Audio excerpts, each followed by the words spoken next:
Hey Samford fans, welcome into this week's edition of the Student Athlete Spotlight presented by Coca-Cola. I'm John McAfee today, happy to be joined by junior forward on the soccer team, Taylor Yount. Taylor, appreciate you being here. Yeah, thank you for having me. Well, a lot to talk about with you guys advancing in the NCAA tournament. We're going to get to that momentarily, but I'd just like to start by talking to people about what brought them to Samford. You're a Florida native. We do get a lot of Florida athletes to come up here to Birmingham, but talk a little bit about what the recruiting process was like for you and when Samford kind of entered the picture.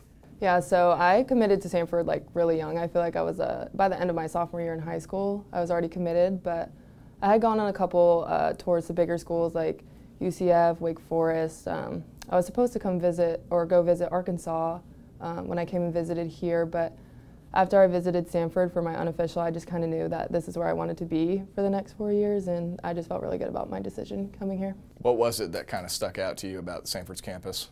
I just really love the small feel of it, and the campus itself is beautiful, obviously, and then along with like just the soccer program, I felt like this was going to be the best place for me to succeed, not only like on the soccer field but in the classroom too. Tell us a little bit about what you're studying, what your goals are career-wise after soccer. Yeah, so right now I'm a health science major and I want to go to graduate school to become a physician's assistant when I'm done with soccer, but I'm thinking I want to specialize in like pediatrics or something, but we'll see. I got a lot of time, so. Well, let's talk about the NCAA tournament. Obviously, that's the big story. You guys knock off Auburn in the first round, 2-0 at their place. A really exciting game, obviously. Talk a little bit about just what the preparation was like leading up to that and what your mindset was going into that match. Yeah, no, I feel like the team overall, we had a really good mindset going into it. I mean, we had a lot of momentum coming off going undefeated in conference and then just winning the championship, obviously. Like, that was just so much momentum for us going in. And, I mean, we go out to practice and work hard every day. So I think we were really motivated just to get that win, especially from playing them earlier in the season. And I think a lot of people could get easily intimidated by like getting seeded into the tournament playing a number 4 seed, but I think that actually motivated us to do better. Well, it was scoreless at the half, not a ton of scoring chances offensively for you guys. What was the message in the locker room at halftime?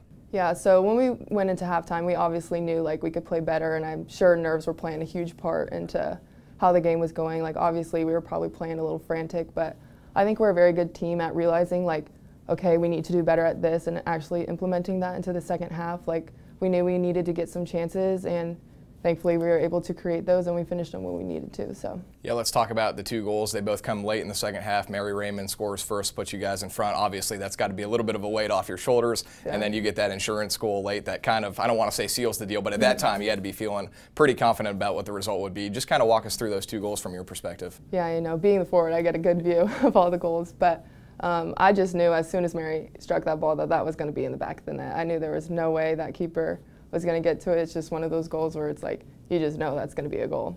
So that was really exciting to watch. And then my goal, Kyla did a great job of beating the defender and being able to get that cross off.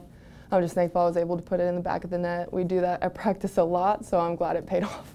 We got some great photos and video of your reaction, running over the bench, going through the whole bench. Was that planned, or is that was just, no, that that just was kind of spur of the moment? Yeah. No, the bench really, honestly, does so much for us, and I love hearing the girls cheer out there. Really, they bring like a bigger impact than they could ever know, and I'm so thankful for them. When you hit that final minute of play and you know that the clock is ticking down, what's running through your mind in that moment? Oh my gosh, I mean, I was just shocked, and honestly, I can't lie, I was really tired.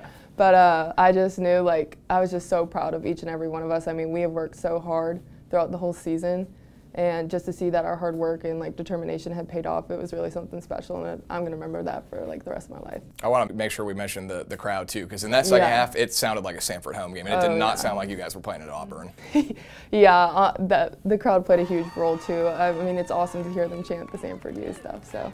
You're playing St. John's in the next round. They played Brown in the first round, beat them 1-0 in overtime. Were you guys able to watch that game? Did you watch it as a team? Did you watch it by yourself? Yeah, I think a lot of the team watched it. I watched it with my roommates, Morgan and Layla. So just based off that game, I can tell like St. John's is going to be a very good team, so we need to respect them and their play. But I think it's a very good matchup for us, and I think if we play our best soccer and just go out there and play the way we know we can, we're going to be in a very good spot to advance into the next round. So. Well, a trip to the Sweet 16 is a real possibility. It's kind of hard to fathom, but I'm sure that's something that's crossed your mind. Yeah, I mean, it's crazy. I have like friends from other schools, bigger schools that happens to them a lot, but just to be able to be a part of something that like would be history is just, I feel like makes it even more special. And I mean, we're all determined to do that, which is nice to know. Yeah, would do a lot for recruiting for the future of the program as well. For sure. All right, Taylor, we're going to end with some rapid fire questions, some about you, some about your teammates. Favorite soccer player? Oh gosh, probably Abby Wambach. What's on your pregame playlist? Ooh, I'm blanking. Any specific artist you like a lot, if it's not like a song? Yeah, The Weeknd. The Weeknd, Definitely. okay. Favorite sport outside of soccer? Ooh, gymnastics or volleyball? I did gymnastics when I was younger, and then I played volleyball in high school. Dream vacation? Ooh, Bora Bora. Okay, quick answer. Favorite memories with Samford soccer, outside of obviously just beating Auburn? Let's take that one out of the equation. Ooh, probably when we won freshman year, the championship there, and playing at South Carolina. Favorite spot in Birmingham, off campus? Homewood Bagel Company. Okay. So good. Okay. Favorite movie or TV show? Ooh, favorite movie? Well, my favorite TV show would probably have to be The Vampire Diaries. Do you watch Ted Lasso? I don't have Apple TV. Well, at some point you're going to have to watch it. Yeah, every time Todd's in here, I bring that up with him when we talk about it. Great show. All right, let's move on to your teammates. Best overall athlete? Ooh, probably Kyla Reynolds. Biggest prankster? Mary. Okay. Any good pranks this year? She loves to scare people on the team. Yeah. Okay. Messiest locker? Oh gosh, probably Alyssa Frazier. Most likely to be late to practice? Jennifer Seward. You knew that one. Yeah. Who cannot be trusted to be the DJ? Ooh, Morgan McCaslin. What kind of music? Probably something from Hamilton or some sort of play. Okay. Who can do the best Todd Yellen impression? Oh God. And he's probably going to watch this too. Yeah. So. Ooh, I'm gonna say Kelly. Okay. Okay, we'll have to hear that at some point. Taylor, appreciate your time. Congratulations on beating Auburn. I know everyone's looking forward to you guys playing St. John's this weekend. Yeah, thanks for having me. That's junior forward Taylor Yount, Samford Soccer in the second round of the NCAA Tournament, Friday, 3 p.m. Central Time at Duke University, taking on St. John's. That'll do it for this edition of the Student Athlete Spotlight, presented by Coca-Cola.